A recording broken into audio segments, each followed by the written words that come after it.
What's up, guys? Welcome to a Vibe Call West Radio. Today we have a very special guest, Bryce Fitts. What's up, man? How you doing today? What's up? I'm doing great. It's a good day. Happy to be here. Thank you for having me on. Dude, this is very exciting. I appreciate you taking your time before you go back to school to chop Of it up with course. me about music. And candidly, I know I was telling you a little bit before, but I saw your viral video of you in the jacuzzi just being able to completely register which Logic song it was in like under 2 seconds. Yeah. Yeah, man. It's like, like I did say before, like that was like a very like spur of the moment, like something I had been wanting to do for a while because that's like a trend that people have done for other artists. Like people have done it. But I don't know if you ended up seeing this, but what actually had happened when that happened, Logic did his duet, whatever. Like I got so many like cheating allegations, people that just like couldn't believe it. Like it's not the craziest thing in the world. Like I know there's lots of fans of artists who can do that. So then I posted like a different one, which was like 3 minutes long of me like doing it blindfolded, just to, like shut people up. But yeah, I, that shit was crazy. People thought you were using PEDs, like Adderall or something, People were like, oh, he's looking off screen the whole time. Like, yeah, I'm looking in the fucking right? jacuzzi, brother. You Like, I'm, literally, it's like you're trying to like bring a screen in there and just like ruin it with water. But yeah, I yeah, mean, so I gotta say, one first off, that was really impressive too. I've been seeing then your growth with. I think it's really important for people to understand that there's one thing to have a viral moment, and there's one thing to build a platform upon that yeah, viral moment and momentum. Yeah, keep creating iterations, which I've really seen you do. Speaking of which, actually, I know that you actually did an interview with Hellblazer yes, on your I did. channel. And, Okay. and I want, yeah, I got you, and I wanted to ask. Now this is kind of a role reversal. Like, do you enjoy the interview process, and how do you feel about me then interviewing you? I do enjoy doing interviews, and I've done two officially for two smaller artists, and the reason I had done those was mainly because I had personal connections with these artists and they made music I really fucked with and I thought they deserved it. I definitely enjoy like picking the brains of people, and it's something I plan to do more.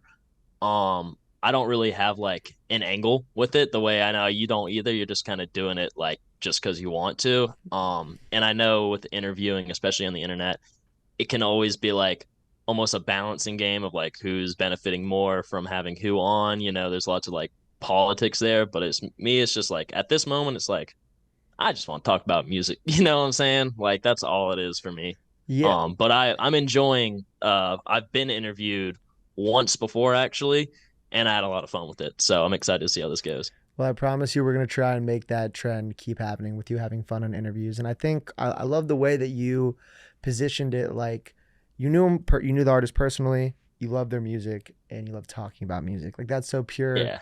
and that's gonna make an amazing interview. For sure. So, with that in mind, I know you were saying you kind of just like have a conversational one, and I want ours to be conversational, but we do have a little bit of a structure that I want to go over. So, for all the people new listening and just people watching right now, so what we did is before the podcast, I asked Bryce what was his favorite album of all time, and he told me it was Whole Lotta Red by Playboy Cardi. So, after receiving that information, I went on Spotify and I seeded the songs based on total number of streams 1 through 8, and then because with those results, I put them into an Elite Eight tournament bracket. With that in mind, we are now going to figure out what the best song on a Whole Lot of Red is based off of Bryce's opinion. Bryce, you have any Of questions? Does that course. sound good to you? That sounds wonderful. Oh God, so many good songs on here. I'm looking at it. This Dude, is already hard. it's gonna that's and I'm gonna let you know the premise of the show is it's gonna get harder, which is the best part. Yeah, yeah. And with that in mind, again, candidly, I think I messaged Bryce and I was like, I was expecting Under Pressure, which some consider Logic's magnum opus, and I was really excited that Bryce said a Whole Lot of Red because it allows me to then dive into a really iconic album again. Why Whole Lot of Red though, Bryce? Why that album? All right. So like, I grew up lyricist baby. I feel like most people that get into hip hop kind of start out that way. Depends, not really with the newer generation, but people our age, a little bit older, of course. That tends to be how it goes. And I love lyricism. I love my substance. I love, concepts. I love execution. And Playboy Cardi is the first artist to do all of those things with like no lyricism.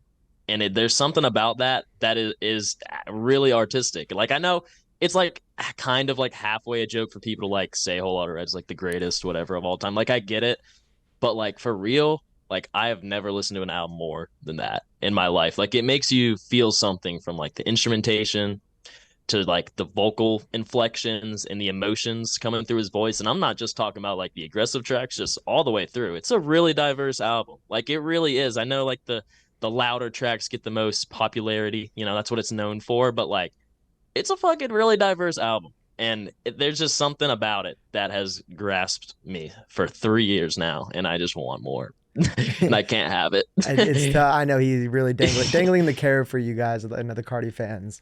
But Yeah, it sucks. one of the things that you said that I really loved, one was it's the album you listen to the most, and I always want that to be the one that people choose on this show because Yeah. what I find is that by you talking about these songs, you actually almost do the interview for me because you start talking about your relationship to that Mm, and you go into your past. And the second thing yeah. you said that I loved was it has an emotion and it transfers it to you and it delivers on that. And like Oh that's yeah. important. It's really important to have that vibe and transfer that. So it's Yeah, I amazing. mean, it's like with more lyrical music, and of course, like my favorite artist is Logic. Like, of course, I like lyrical music, but in order to feel what the artist is portraying in a lot of his music, you really do gotta listen, and you gotta kind of, use your brain. Was this a double entendre? What did he mean by this? Is this bridge trying to like be a metaphor for something? With Cardi, it's like you just know, like you just, and not just him, but like music like that, you can receive those like emotions without having to really use any brain. It just worked. It just sound good, and that's really all music is to me. Like if it sounds good, fuck it. That's what I like. Dan, like it's so funny. I think that like I'm a very big lyrical, obviously like I'm a rapper, but like I love lyrical hip hop so much, but Hmm. I don't love when other people are like just shitting on mumble rap or trap rap because I agree. Like, Yeah. by the way, at the end of the day, music should just fucking sound good. It Oh doesn't yeah. need to like challenge my entire perception of Yeah. our society. But there's It's not a room for dick both. measuring contest. It's just like, Just like, do you if like it, it? yeah, like, And that's again, that's the most pure thing. And like one's analytical, one's emotional. Both can exist. yeah, And exactly. so I do this always before we go into the album. I want you to imagine that you're out here in LA. I know you told me you want to get out here. Let's say Yeah. you walk into an elevator and Playboy Cardi is in there. What, first of all, like what would you say to him? And second, you know what he does. He doesn't know what you do. So when he Yeah. asks what you do, what would you say? Here's the thing: is like, Cardi is one of those artists. Like, I would be honored to meet Cardi because I don't know how much you keep up with him, but not a lot of people get to meet that man. Like, period. Like, if you meet that man, like you're like one of the four fans that like got a picture with him past like 2020. I have no idea what I would say to him because he's like doesn't even seem like he's human. Like I feel like if I approached him and was like, hey, like, I'm a big fan, I make YouTube videos on my content, something tells me he just wouldn't like that. Like there's something I feel like he would not like that because he sees what goes on. Like he sees like not gonna name names, but he sees people that make content on him, and since he's so not socially active on social media and he's not really a figure, people feel like they can kind of say whatever the fuck they want about him because they know he won't like see it or reply. But I know for a fact he'd be seeing a lot of that shit, but he just won't ever say anything. But like at the end of the day, I probably wouldn't even tell him I make videos. Just be like, I love you. Like I actually love you so much. Like you're incredible. Please Mm. drop me. I'm actually really hungry. Actually, Yeah, 100%. I yeah, mean, it's so funny. Like I always try and do this exercise, and the people that come on this podcast are so humble and so genuine. So they're always like, I wouldn't even pitch myself. I just want to say, like, I would just tell the person I love them, and I again, like, it's the quality. It's the yeah, quality of the person that I bring on. So I'm very happy about that. And it's so true, man. Like, if Kendrick can take the long break that he has and then use an SK tweet to announce his album, everyone sees dude, everything. Everyone sees everything, even if they're not active. yeah, They see everything. dude. And I've had conversations with certain. I don't want to name names, but certain artists, not Logic, but certain artists. It's like they see like I mean, there's like a threshold. If you're like super super famous, you probably won't. But like at the end of the day, it's like if you're famous, there's gonna be some. let's be real. There's like some level of like neuroticism there, and you're gonna 100%. be like looking at what other people are saying about you on a large scale on every social media platform, I and mean, they're not always gonna interact, and that's kind of the point. They don't really want you to know that they're seeing it. I think it's a healthy thing they don't interact, but you're so right, man. Yeah, Twitter mentions like they at you, so you see. yeah. You're not like, Especially if you got the fake verification, you have a whole tab now. They see that shit, oh, bro. They see that shit. that's crazy. That's see. Thank you for Yeah, that insight. I didn't know that. yeah, yeah. Awesome. Well, hopefully, if Cardi does see everything, I hope that he heard that monologue from you because that was super genuine and Oh, awesome. me too. And then Me fucking speaking too. of Playboy Cardi, I want us now to go to the board. Hey, And what we're gonna do, Bryce, is we're gonna do the first two matchups. hey. And I'm sorry to do this to you because I know you love this album, but you're gonna have to explain to me why you think certain songs are stronger. Okay. So So, let's go for the first one. I want you to do Sky verse On That Time. all right. Now, here's the thing with Sky. Now, Sky was one of my favorite songs when the album dropped. It's a very good song. It just is a good song. There's a reason it's as popular as it is. Like, it's a very clean sounding song on that album. It's very accessible. You know what I'm saying? On That Time is almost the complete opposite. It is probably the loudest song in the album with these like fucking blaring like guitar synths. I don't even know what sound that is. But over time, and I'm not trying to be that guy that's like, oh, the popularity ruined it, but like I'm returning to On That Time way more than I am Sky now. Like for sure. So Boom. I'm gonna give it to On That Time because it really does give you that burst of like, I'm gonna punch someone in the face, like immediately. Dude, I think that could be the first upset, the 1/8 upset I've seen, which is fucking awesome. You know what? Yeah. It's so true. One's very more. I don't know if this album is super accessible, but Sky is much more accessible, Oh yeah. and it's very euphoric. And I also do love Yeah. I just love the imagery that he says like fall out the sky, feel nothing. That's Yeah, like, it is. It's a great song. It is. It is a but loud. I agree that there's a certain energy and uniqueness on that time. And there's also listener fatigue with Sky. Come on, like Oh you're gonna feel yeah, that. yeah. There That just is. Yeah, I appreciate that was great. Now let's do the second one, which is Vamp Anthem versus Go to the Moon.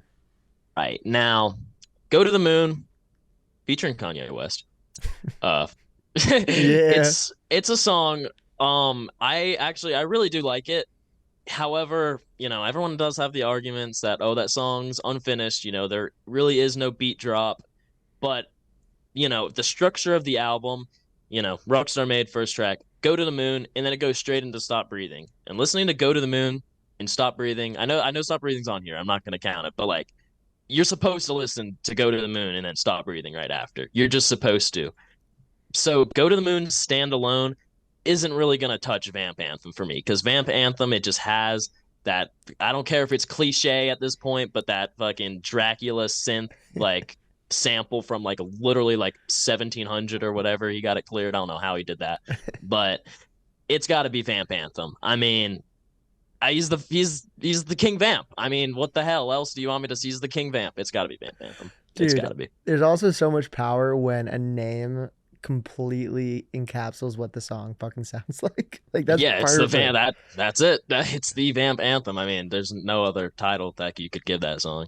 And also just the knowledge of knowing like when the sample was. That's awesome. You Yeah, love this album, man. I love that. I love it, dude. Yeah, Dope. I So breathe this album. I can tell, man. So I'm excited, and I promise we're gonna come back to the album. But now, I want to focus on you because, although Playboy Cardi is amazing, it's time for everyone to really dive into what you've been able to create. So now we're gonna ask a couple questions and just kind of have a All right, conversation about just some great things that I found on you. So sounds great.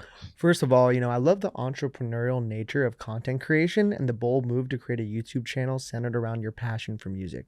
The videos on your Fitz Records channels are focused, high quality, and entertaining.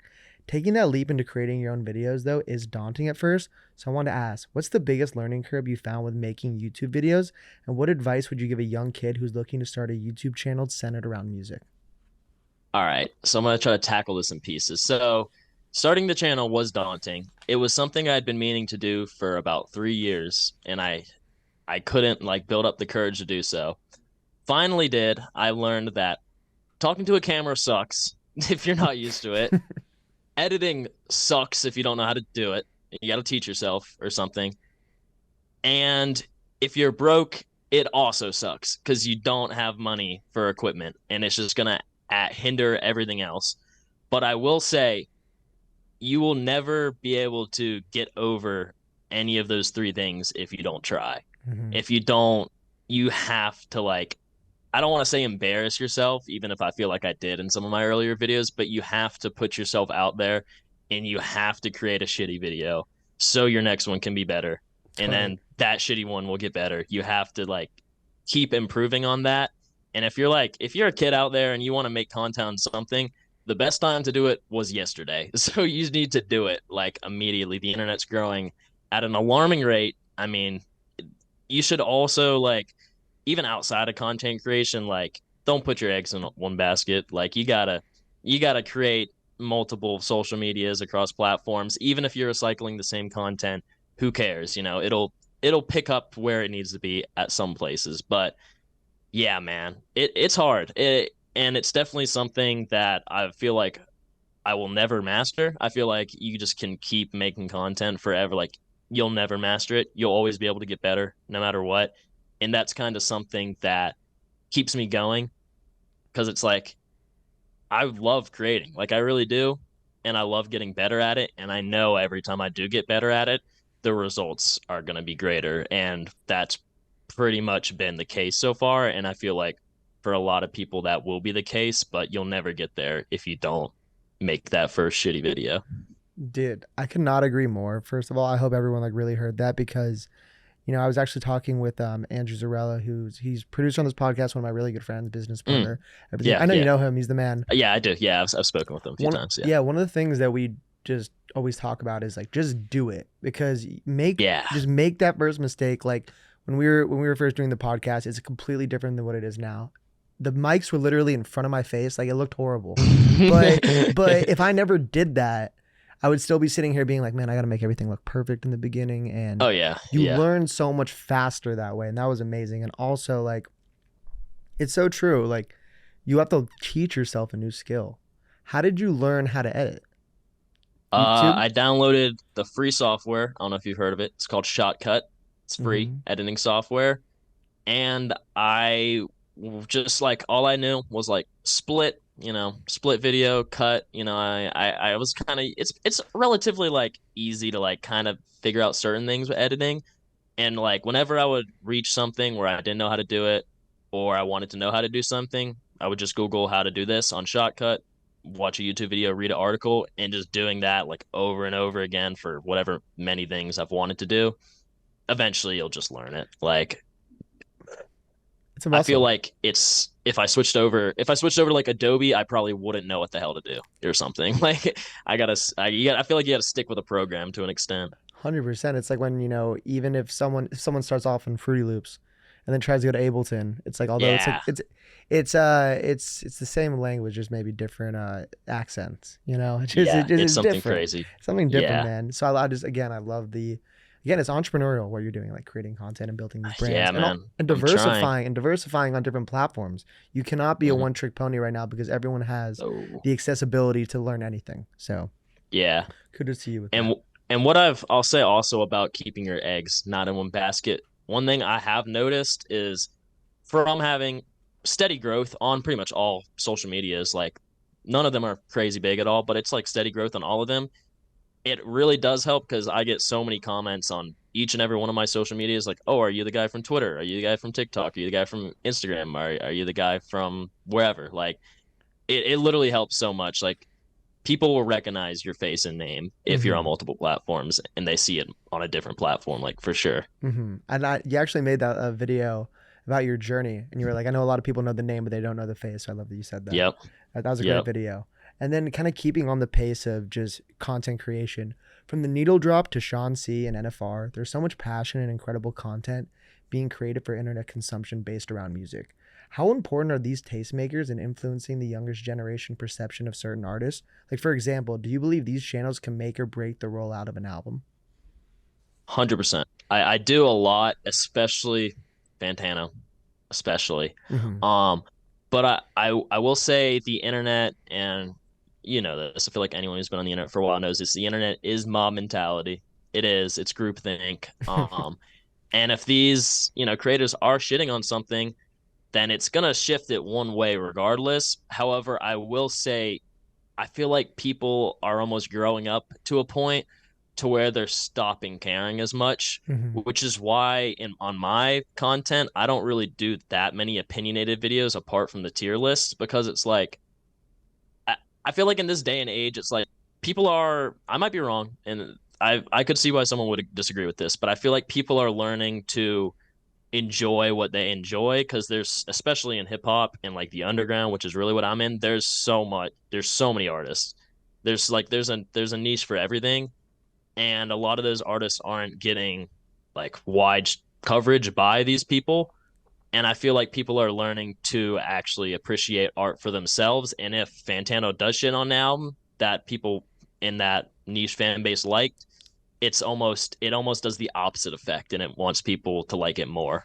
So true. But for mainstream artists, I would definitely agree. I would agree that YouTube, whoever commentators, they're shifting the mind state for sure. Like if Jack Harlow sweats over Sean C, just not loving anything he does. Yeah, It's probably yeah, tough, And it just like it's interesting because I don't know, I'm a little bit older than you, but I don't know if you remember the blog era and like yeah. the I blog. wasn't really there, but I was on that brink. I was on that Yeah, brink in middle school. Yeah, dude, it was so sick, and it was just these people that loved music that would choose artists to not gatekeep, but like allow their shine. So it's cool, and these TikTok creators and Twitter people and YouTubers are kind of like the new blogs. So there's definitely Oh yeah. there's some congruency there, definitely, Twitter is a blog. I mean, it really is. So 100%. basically the And same thing, or yeah, X or whatever, bro. it's so crazy when I get a notification on my screen with X. I'm always surprised. I'm like, that seems inappropriate. Got to Um, pay my X premium membership this month. it sounds so gnarly. So Uh, crazy. yeah, and then finally, kind of with YouTube channels, your channel has really high quality content with videos like why hip hop hates the Grammys and why hip hop legends love Logic. Staying on the topic of YouTube music content, reaction videos used to rule YouTube, and people like Big Quint should have their jerseys retired in the quote unquote reaction Hall of Fame.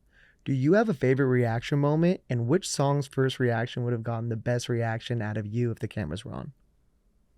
Oh, oh man. Um, Probably.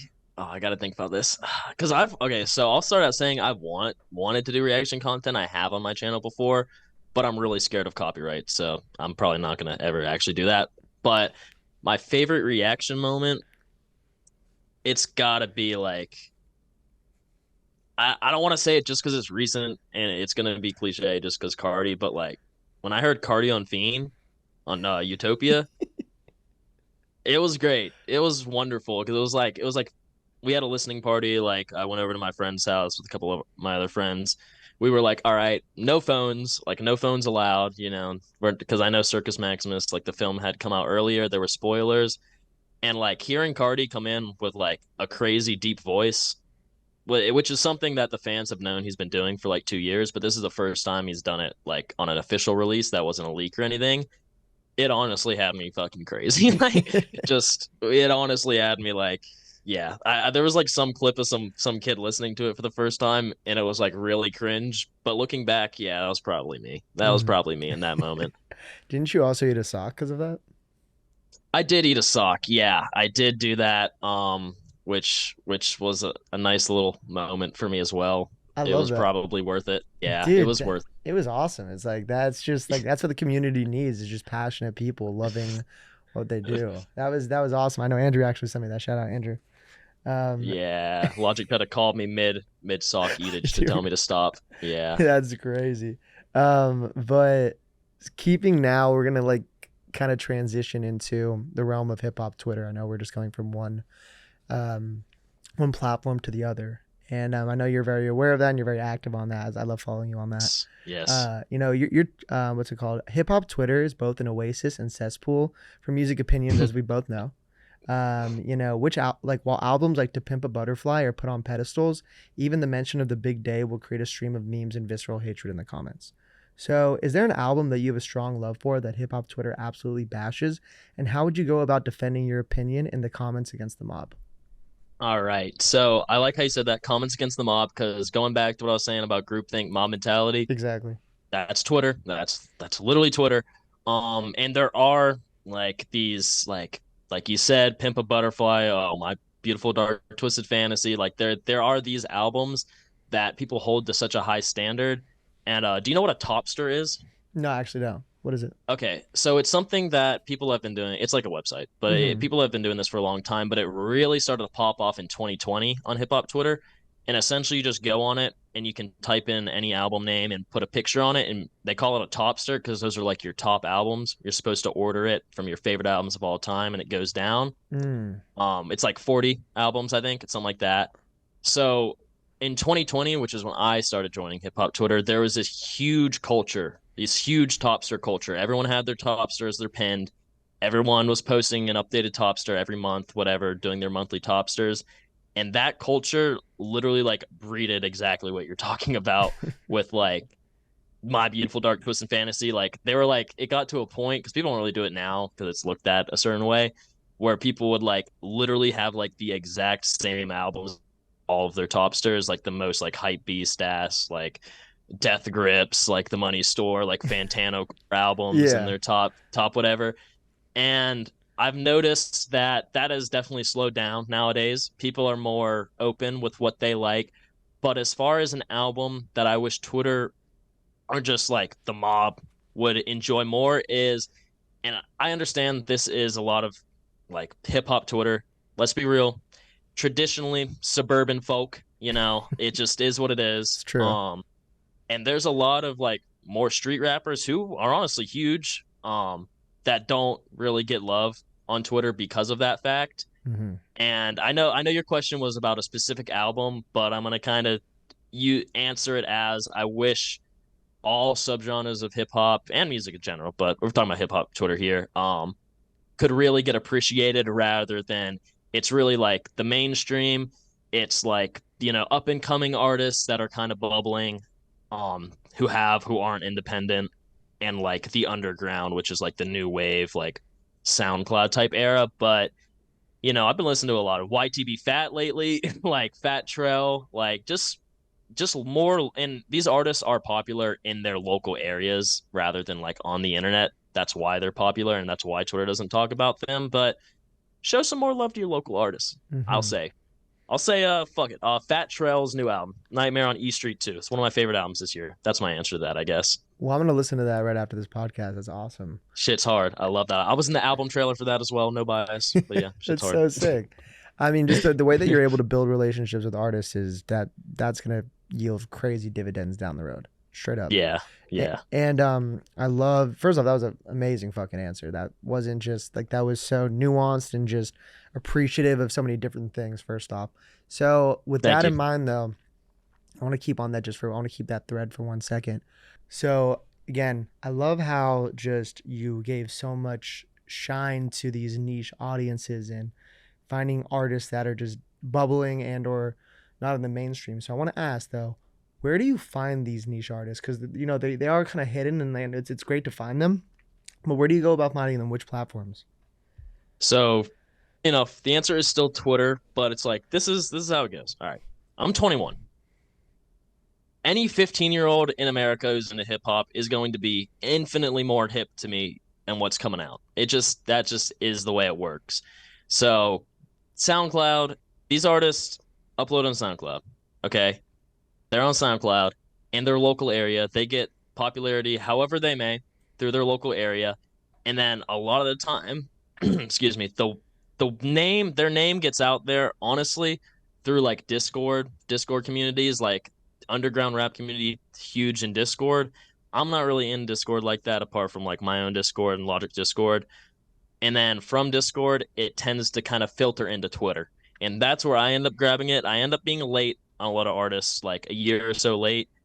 But in the grand scheme of things, there are so many artists who I don't even know who are like widely talked about on a daily basis on like underground rap Twitter. And I could only imagine Discord is going crazy and however these people found him through SoundCloud. And it's like, there's like a few accounts I follow or it's more than a few, but there's a good amount of accounts I follow who are really big into like finding the next underground artist. And anytime I see a name I don't recognize, from them, it doesn't really matter how they're talking about them, good or bad. I'll check them out.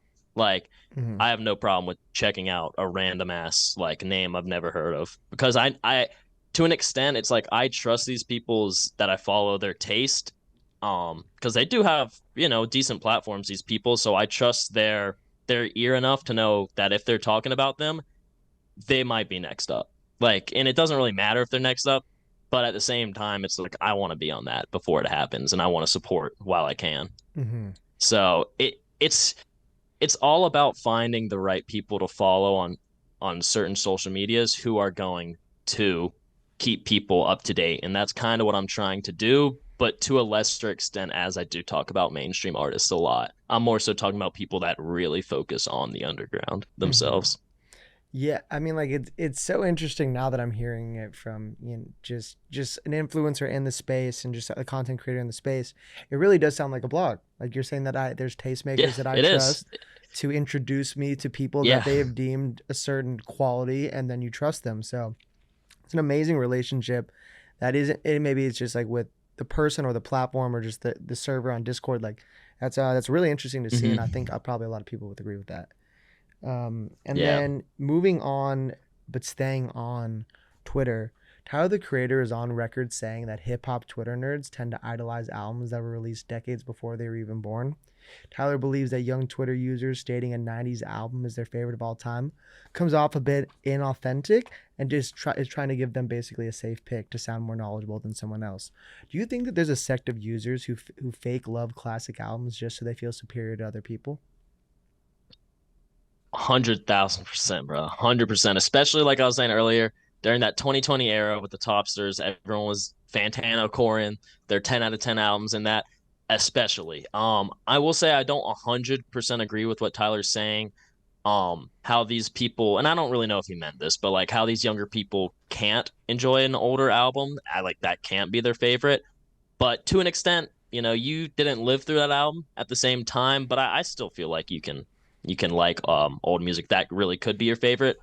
But there is such a huge, and I don't like I kind of touched on this. I don't think it's as bad now, but there's such a huge sect of people that pretend. Like they literally just pretend to like things, or maybe they do like things, but they feel like they like it more. It's almost like a confirmation bias thing. It's like, okay, they like this album this much. This is a cool album to like, and it honestly may help you start to like the album more. But is that really genuine? Is that really coming from a personal place? Mm-hmm. Not really.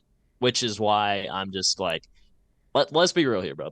My favorite artist is Logic. Like, I'm gonna get shit on. Like, I'm gonna get shit on, and I have no problem with that. I'm not gonna sit here and like fake my favorite artist or my favorite albums because for like Twitter views. Like Mm-hmm. there's a lot of people that do that though. They just want acceptance more than anything. It, And that's a issue with them at the end of the day. it's so interesting that someone wants acceptance in a subjective field like music. Like it's supposed to be your Yeah, man. taste. You know what I mean? Yeah. And I just think I totally agree with you with the Tyler. I don't think he was saying, and I think me and you agree with this. He wasn't saying that you can't enjoy it. I think I agree with you though. Like I think what he's saying is that some of these people just put on a front that they love a 90s album because it's going to be easier to wiggle their way into a room or like a conversation Yeah. Oh yeah. instead For of sure. Yeah. being, so and at the same time, like I love, this is not bold at all. I love Illmatic. Like Oh everyone yeah, love, I but got everyone Illmatic on my wall, of course. I exactly. mean, And yeah. just because I was born in '95 and I missed it by a year doesn't mean I don't Yeah. enjoy it. So and I agree with you, man. Have you ever watched Time is Illmatic, the documentary? Nope. I'm Dude, not. Is that shit fire? if you have Yeah. time, I think it's on Amazon. It's one of my favorite documentaries of all time. All right. they really put a microscope under like how the album was created. I'd 10 out of 10 recommend it for you. Yeah. I know it's a wild story, so I'll definitely have to tap into that. Man was 16. Dude, It's yeah, crazy. it's crazy, man. Went Yeah. to hell for snuffing Jesus when he was 16. And then Yeah. now last thing, and this one might be tough for you, but this is just me because I need to know this. Can you, and you could be biased, can you give me a Mount Rushmore for faces for hip hop Twitter? All right. See, there's two ways people could go about this. You could go the boring way, which is just listing the biggest accounts, or you could do the fun way, which is actually listing people that you think deserve it. Yes. So number one, he is the biggest name, whatever, but I think he deserves it because he's a close homie of mine. We've met up multiple times in person. SK, that's my guy. Definitely. I love him. Yeah, he's super nice person. Outside of the Twitter thing, and I know for a fact everything he tweets and says comes from a place of love for music. It's no bullshit with him. It's really not. Um, Super nice. Next, oh God. See, there's so many different ways I feel like I could go with it. Um, It's your Mount Rushmore. I want you. I love the second way you said that. Just like your yeah, opinion, man. I would love to hear the people you love. yeah.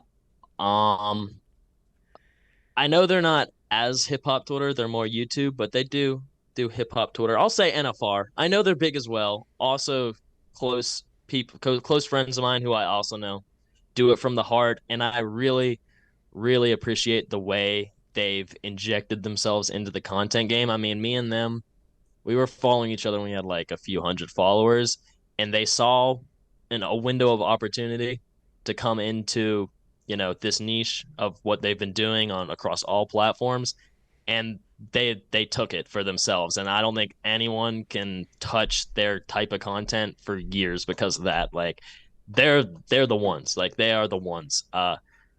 Next, oh man, I'm gonna get people like getting mad at me when they see this. It's gonna be like, bruh.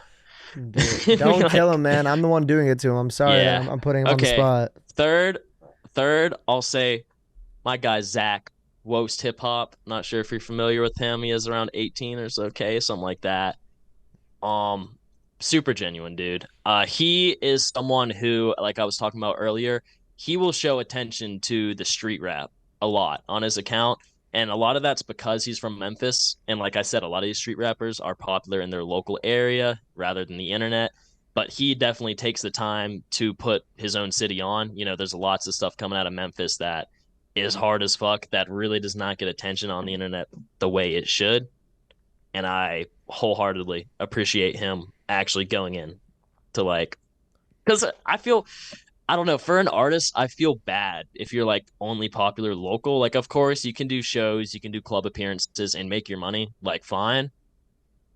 But I feel like they're at a disadvantage as a pair, guys, compared to like a signed artist who's internet famous rather than locally famous. You can only get so big locally, literally. Literally, the Um, proximity. yeah, yeah. And then my next one, be this dude. His name's KMA for real. His name's KMA for real at KMA for real _ on Twitter.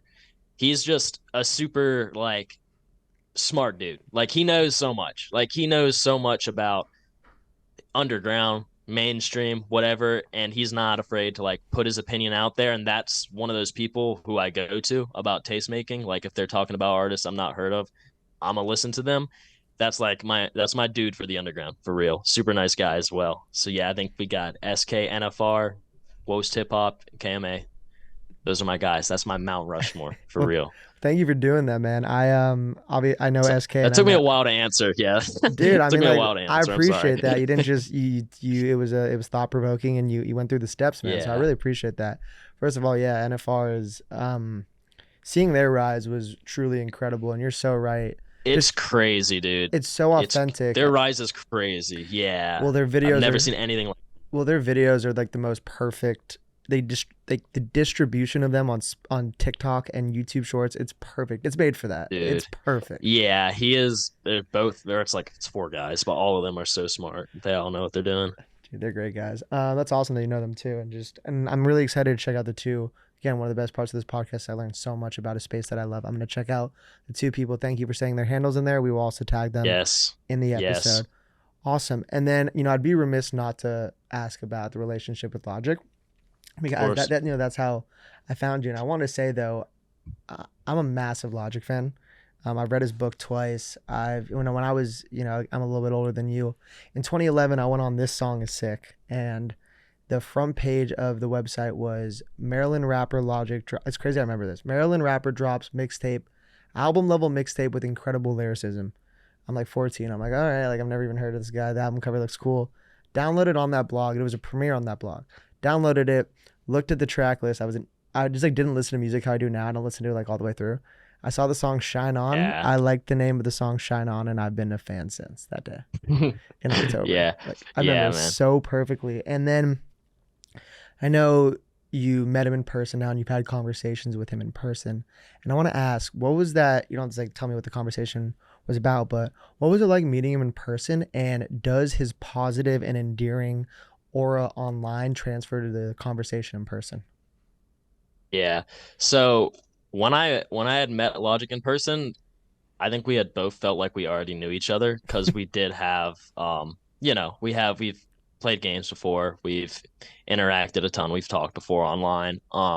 But being in person, 100%, that's Logic. Like that's him at the end of the day. Or I'll instead of saying that's Logic, that's Bobby because he treated me and all my friends like equally, like with kindness. He was shaking everyone's hand. He was asking my friends, what they like to do, their hobbies, like just making sure they were good.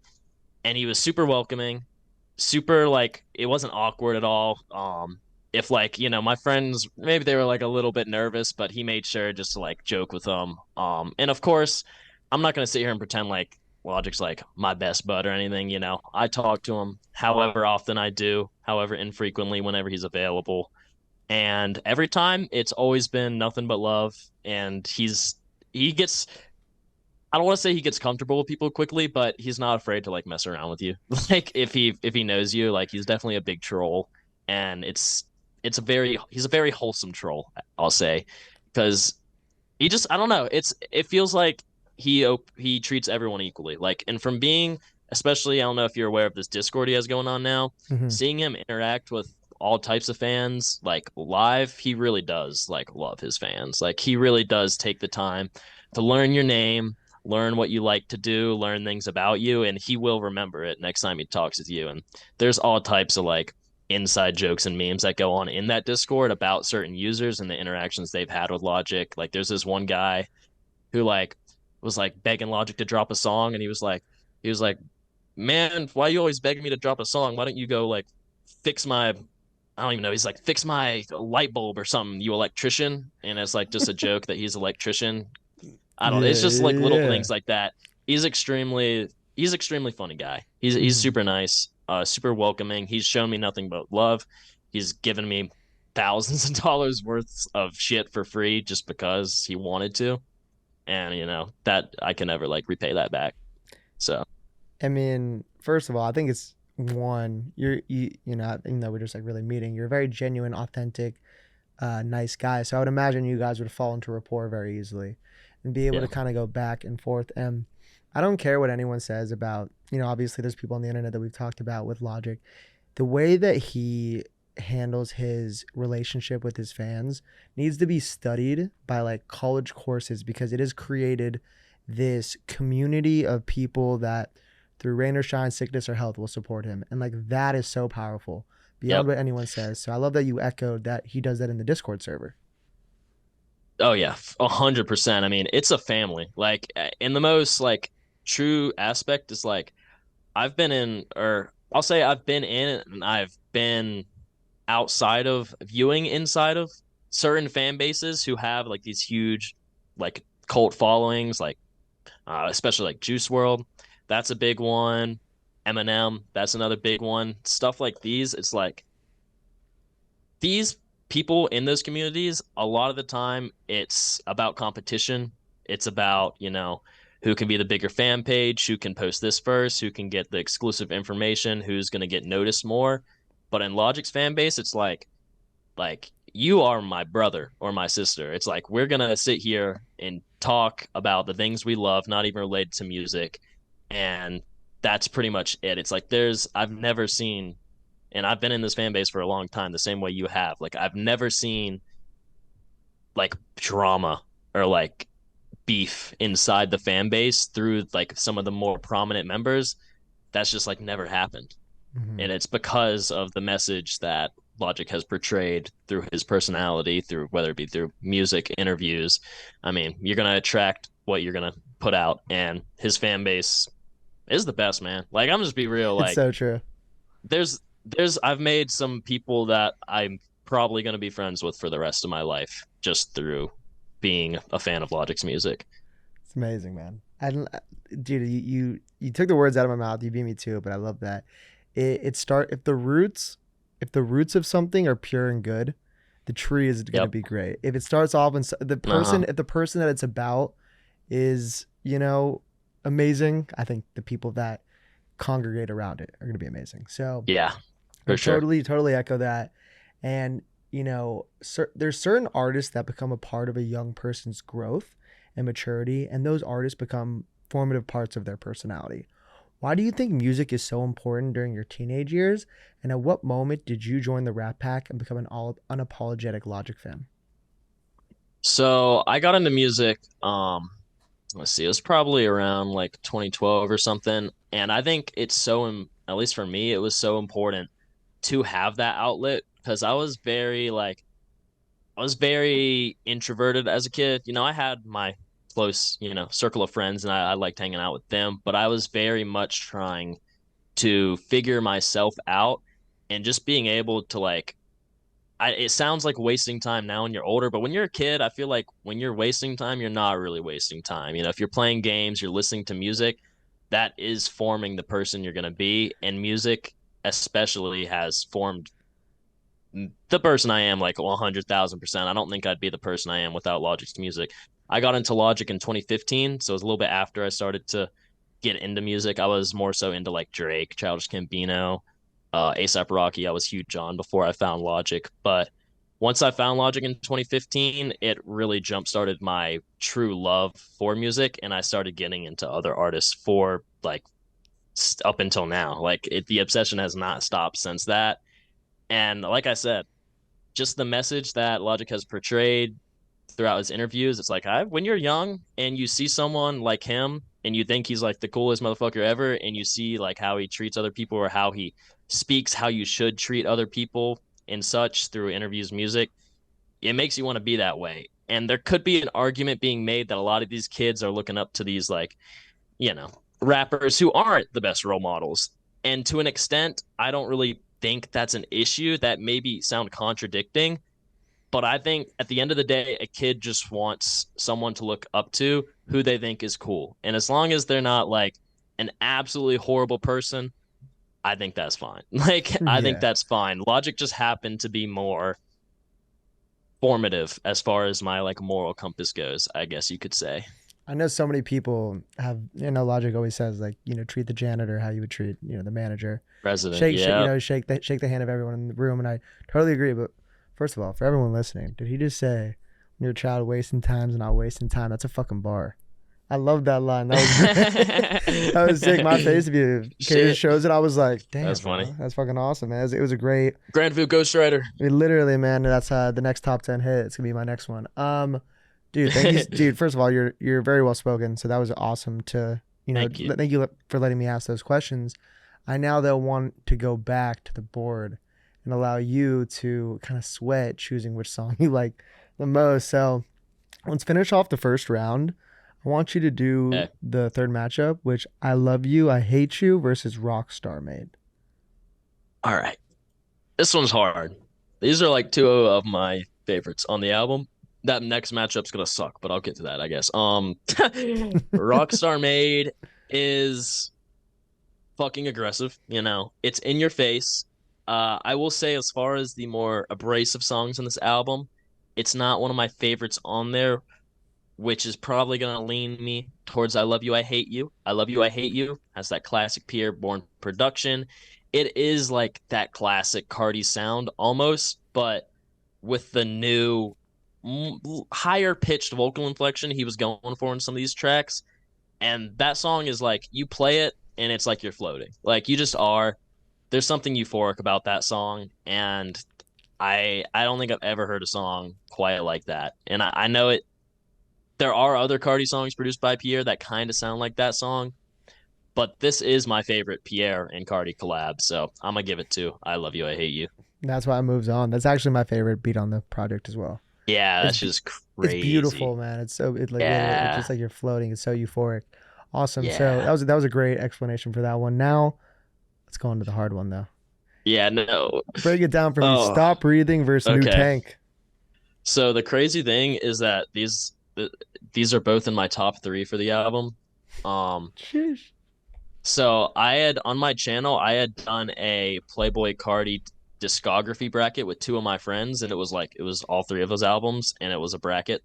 The winner of that was neither of these songs, but it should have been one of them at least, because these are just like it's just top three Cardi. Like it Hmm. just is. New Tank is short, it's aggressive, much how Stop Breathing is. There's no hooks. It's just a verse, which honestly, for an artist like Cardi, who is more repetitive, especially when it comes to hooks and getting like something stuck in your head, he really took New Tank and was like, no hook. Like, I'm just going to do a verse, which is something to honestly respect a lot because it is such a great track. I mean, that verse is crazy. I got me some thoughts. They thought I was gay. I mean, what the hell? Who says that and Crazy. gets away with it? Him. But at the same time, it's like, dude, Stop Breathing is like the anthem for like a Playboy Cardi concert. Like that's it just is. It's like when I go to a concert, I'm trying to hear that song immediately. I probably return to Stop Breathing the most on this album. So it's gonna have to go to Stop Breathing. Barely Boom. though. That was, Barely. I gotta say, like having someone that creates content and is like, just like in the space of hip hop Twitter and everything.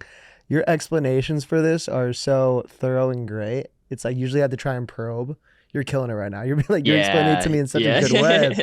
You're so passionate about it, which is great. So boom, we Yeah, man. now have the semifinals. But before we go to the semifinals, I want to go back to kind of I want to do this really fun exercise with you, where I love Colin Coward and he's a sportscaster, and his show is centered Okay. around these like really fun segments. So what I want to do is I want you to describe. I'm gonna give you four Logic albums. I want you to describe them to me in 3 words or less. All right. Got you. So for the first one, let's just go with the classic, Under Pressure. I made it. Boom. Please dissect that because I agree that's a great response. But why is it I made it? So obviously he didn't make it at that moment as far as where his peak would be, but in the terms of hip hop and music, debut album, first release under Def Jam Records, completely funded by Def Jam, or excuse me, I just said that wrong. Completely funded by himself because Def Jam wouldn't pay him enough to fund it. That album put him on the map. I mean, you got features from Big Sean, Childish Gambino on the deluxe. That album, not only is it just so incredible, you listen to the tracks on that, he's talking about his upbringing, he's talking about the basement, he's talking about before the basement. And when you finally finish that album, you get to till the end, the celebration at the end, it's like he made it. He has a chance to make this like a lifelong career. And he did, clearly. We know that now. We know But how it yeah, that ends. album is a very I made it type album for me. Dude, that was a great. I agree because that was like he always said it was his coming out party, and it also it kind of actually makes sense with the trajectory of his career, which he's going to be under pressure till the end. And I feel like he always Yeah, felt that. But you're right because yeah, he made it, but then he was like, "Now I got more work to do." So that was a great response. yeah. Now I want to do everybody.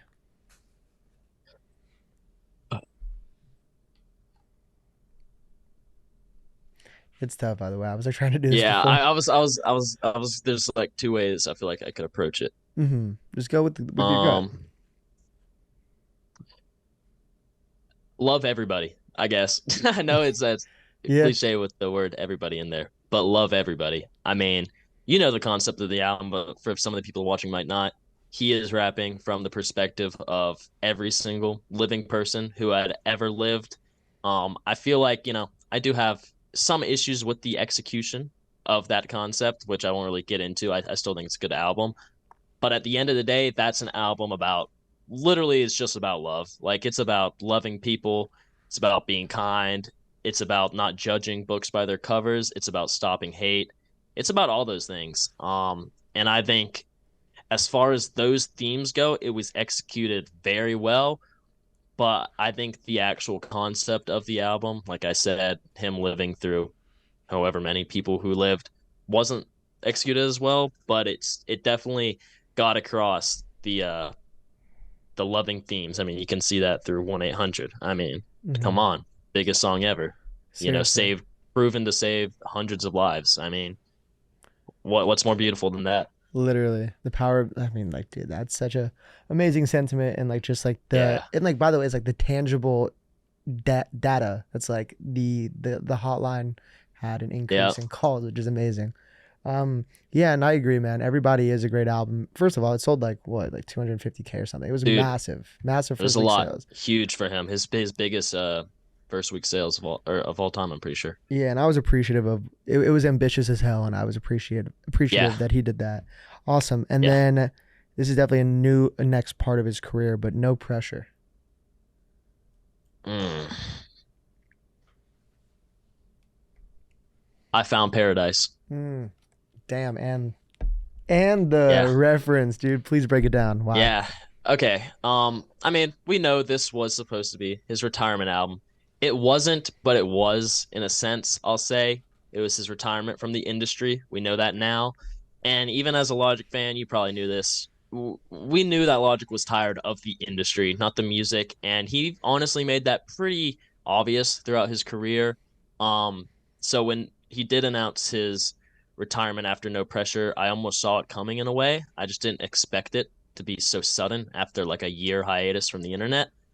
But this album talks about his new wife, his new baby boy, how he found happiness outside of the internet, outside of music. He doesn't need fans' approval. He doesn't need strangers' approval. He doesn't need other artists' approval to be happy because he has his family and he has his friends. And at the end of the day, that is his paradise. Like, obviously, incredible true story reference, being corny here. But that, at the end of the day, that is the moment where I felt Logic was genuinely happy. Mm-hmm. Like it just was. And ever since then, he's been on that happiness, and I've loved to see it. 100%, man. I totally agree. The reference to Paradise is perfect, and then also, just like that music is so like there's so much It's intent. There's crazy. so much intent. There's what, five hooks.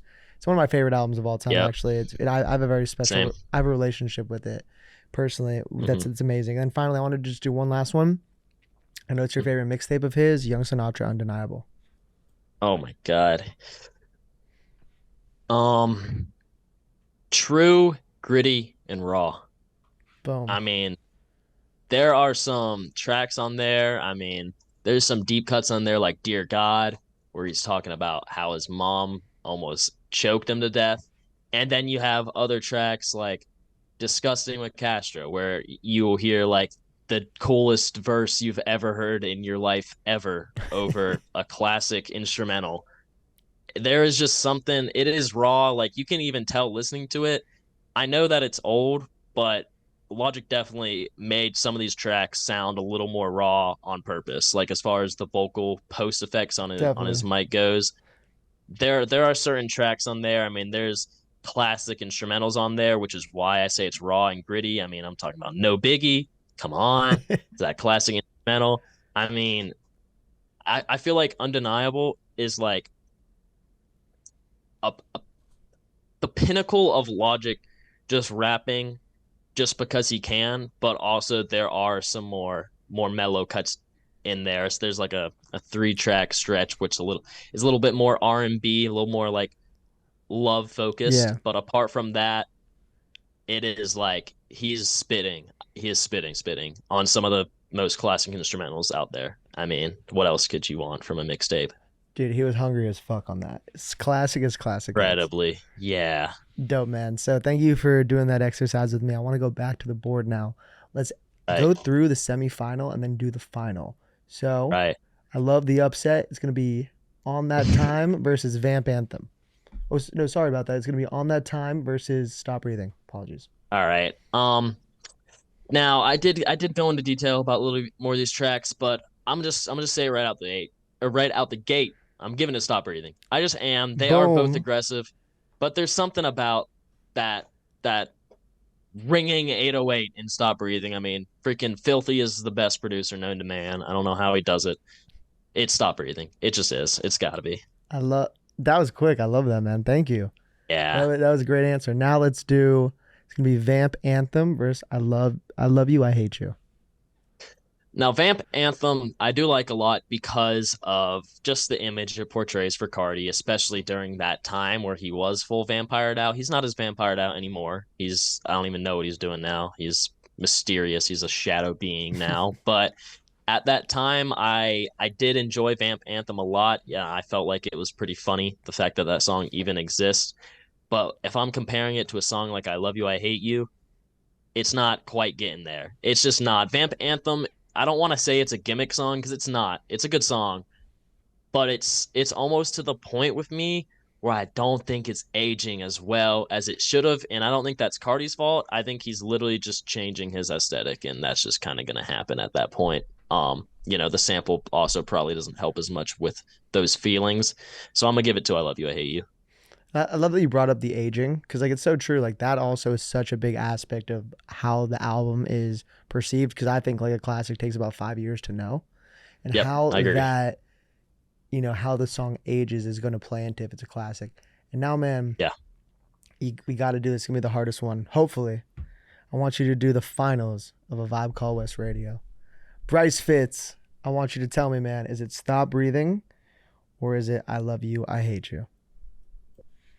See, these are the peak performances from both ends of this album. You have the aggressive, in your face loudness, and Stop Breathing is the best track of that stature, in my opinion. And then you have the more mellow, more Die-Lit inspired, melodic Cardi. I Love You, I Hate You is the best song on the album that portrays that kind of sound. And it's hard for me to compare them. But, when we were talking about Whole Lotta Red earlier, when you asked me what my favorite album of all time was, I was Mhm. like, it's Whole Lotta Red just because I've listened to it as much as I have. And if we're gonna look at the numbers, I'm playing Stop Breathing more than I Love You, I Hate You. I am. When I get in the car and I'm feeling the slightest bit angry, I'm playing Stop Breathing. Like I'm just playing it. So that's got to be my answer. Dude, there it is. Stop Breathing takes it Yeah. home. This was so sick, man. Thank you so much for coming on. Thank you for preparing that for me. I had no idea you were gonna do something like that. That was dope as fuck. Oh, dude, awesome. Yeah, it's kind of just like I always think the best interviews, they deliver on two things: a great conversation, and I also want people to get something, like entertaining out of it. Yeah, Um, yeah. but Bryce, you did that for me, man. And I want to say, is there anything that you got, you kind of want to tell everyone? You want to plug anything? Give them your socials. I would love to open the floor for you. Of course. I mean, my socials, just follow me on Twitter. You can click my link tree in my bio and find everything else because I have like 18,000 things. But my Twitter's just Fitzbryce, two T's in that, at Fitzbryce. Do that, and I guess I'll just leave you guys with be kind. Be kind to one another. At the end of the day, as far as the type of community I like to bolster on my social medias, is one about music. And like we were saying earlier, this is a subjective community, and there should never really be any arguments to be had there. Especially, it shouldn't get personal. Just show love to music you like. Don't be a poser and pretend that My Beautiful Dark Twisted Fantasy is your favorite album of all time. It's not, and you know it. So be kind. Be kind to people. Like what you like. Don't be afraid to be yourself. And yeah, show love. Perfect, man. Last thing I want to say is we always talk about Logic being a great role model for young listeners, man. And I hope people took away from you that exact sentiment. You seem like a great guy. I'm excited to see everything that you're going to do later on in your Thank you. career, man. And have a great last year of college. Thank you, man. Not you too. Almost said you too. You're not in your last year of Man, college. You have a good life though. You have a good post years of college. it's been pretty amazing right now, man. It's getting better talking to people like you. But awesome, Love guys. to hear that, man. I'm going to plug everything in there in the bio of this podcast. Thank you so much for listening. Vibe Call West Radio. Done.